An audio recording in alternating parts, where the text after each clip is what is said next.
ಸೌಜನ್ಯ ನ್ಯಾಯಪರ ಹೋರಾಟದ ನಮ್ಮೆಲ್ಲರ ಅಚ್ಚುಮೆಚ್ಚಿನ ನಾಯಕರಾದಂಥ ಶ್ರೀಯುತ ಮಹೇಶ್ ಶೆಟ್ಟಿ ತಿಮರೋಡಿ ಅವರನ್ನು ಗಡಿಪಾರು ಮಾಡಬೇಕು ಅಂಥೇಳಿ ಏನು ದಕ್ಷಿಣ ಕನ್ನಡ ಜಿಲ್ಲೆಯ ಎಸಿ ಅವರು ಮತ್ತು ಡಿವೈಎಸ್ಪಿ ಬಂಟ್ವಾಳ ಅವರು ಕೊಟ್ಟಂತಹ ವರದಿ ಮೇರೆಗೆ ಅವ್ರನ್ನ ಗಡಿಪಾರು ಮಾಡಬೇಕು ಅಂಥೇಳಿ ಏನು ಒಂದು ಪುತ್ತೂರಿನ ಮಾನ್ಯ ಎಸಿ ಅವರು ಆದೇಶ ಮಾಡಿದರು. ಆ ಆದೇಶವನ್ನು ಇವತ್ತು ಕರ್ನಾಟಕದ ಮಾನ್ಯ ಉಚ್ಚ ನ್ಯಾಯಾಲಯ ಅದನ್ನು ಸೆಟ್ ಅಸೈಡ್ ಮಾಡಿದೆ, ಅಂದರೆ ಅದನ್ನು ರದ್ದುಪಡಿಸಿದೆ.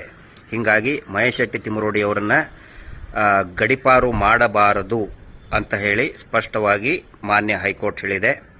ವಾದವನ್ನು ಮಂಡಿಸಿದಂತಹ ಎಲ್ಲ ಹಿರಿಯ ನ್ಯಾಯವಾದಿಗಳು ಶ್ರೀಯುತ MR ಬಾಲಕೃಷ್ಣರವರು ಎಲ್ರಿಗೂ ಕೂಡ ನಾನು ಧನ್ಯವಾದಗಳನ್ನು ಹೇಳ್ತೇನೆ.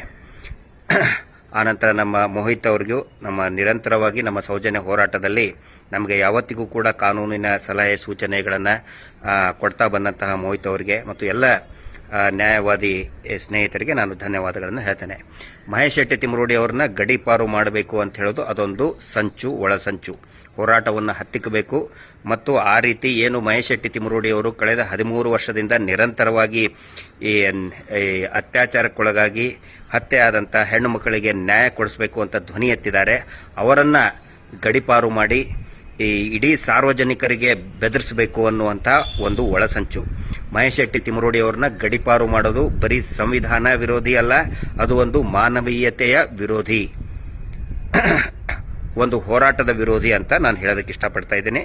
ಈ ಕುರಿತಾದಂಥ ಮುಂದಿನ ಸಂಪೂರ್ಣ ಆದೇಶದ ಸಂಪೂರ್ಣ ವಿಶ್ಲೇಷಣೆಯನ್ನು ನಮ್ಮ ಸ್ನೇಹಿತರಾದಂತಹ ಮತ್ತು ಖ್ಯಾತ ನ್ಯಾಯವಾದಿಗಳಂತ ಶ್ರೀಯುತ ಮೋಹಿತ್ ಅವರು ಇರ್ಬೋದು, ಮತ್ತು MR ಬಾಲಕೃಷ್ಣ ಸರ್ ಅವರು ಕೂಡ ಅದನ್ನು ವಿಶ್ಲೇಷಣೆಯನ್ನು ಮಾಡಲಿದ್ದಾರೆ.